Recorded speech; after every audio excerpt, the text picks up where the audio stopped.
ഈ മഴ മാറിയിട്ട് പുറത്തിറങ്ങാമെന്ന് വിചാരിച്ചിട്ട് ഇരിക്കാൻ തുടങ്ങിയിട്ട് കുറേ ദിവസമായി. പക്ഷെ ഒരു നിവൃത്തിയില്ല കേട്ടോ, ഇറക്കുക തന്നെ ചെയ്തു. കാരണം ആവശ്യങ്ങൾ നമ്മളുടെ ആയിപ്പോയല്ലോ. അപ്പോൾ എനിക്കും മോൾക്കും ഒരു ചെരുപ്പ് മേടിക്കാമെന്ന് വിചാരിച്ചിട്ട് വന്നതാണ്.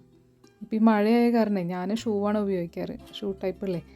അപ്പോൾ അതിൻ്റെ ഉള്ളിലൊക്കെ വെള്ളം കാരണം ഒരു സുഖമല്ല. അപ്പോൾ അതൊന്ന് മേടിക്കാൻ വേണ്ടിയിട്ട് ഇറങ്ങിയതാണ്. ഇത് ഗുരുവായൂർ ഫുഡ് പോയിൻ്റ് എന്ന് പറഞ്ഞിട്ടുള്ളൊരു കടയായിട്ടാണ്. അത്യാവശ്യം കളക്ഷനൊക്കെ ഉണ്ട്. കുറേ ഉള്ള കാരണം ഏതെടുക്കേണ്ടത് ഭയങ്കര കൺഫ്യൂഷനാവും. കുറേ സമയം അങ്ങനെ നിന്നു. പിന്നെ അങ്ങനെ മേടിച്ചിട്ട് പുറത്തേക്ക് ഇറങ്ങി. പിന്നെ പോയത് നമ്മളെ പ്രിയങ്കയിലേക്കാണ്. പ്രിയങ്ക നമ്മളെ ഗുരുവായൂർ കിഴക്കേ നടക്കുള്ള ഒരു ഷോപ്പില്ലേ, ഒരു അണ്ണാച്ചി കട എന്നാണ് പറയുക. അതിൽ ഒന്ന് രണ്ട് സാധനങ്ങൾ മേടിക്കാൻ പോയതാണ്. മെയിനായിട്ട് അത്തറ്.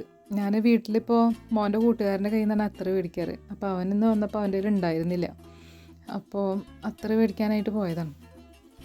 പിന്നെ കുറേ നേരം അവിടെ നിന്നു. അവിടെ ഈ പറഞ്ഞ പോലെ ഒരു വിശാലമായിട്ടുള്ളൊരു ലോകം പോലെ കുറേ കാണാനുണ്ടല്ലോ. നമ്മളൊന്നും എടുത്തില്ലെങ്കിലും ഇങ്ങനെ നോക്കി നോക്കി നടക്കും. അങ്ങനത്തെ ഒരു സ്ഥലം ഇത് കണ്ടില്ലേ, കുറേ മോതിരങ്ങൾ. നമ്മളെ ബഡ്ജറ്റിനനുസരിച്ചുള്ള സാധനങ്ങളൊക്കെ കിട്ടും കേട്ടോ.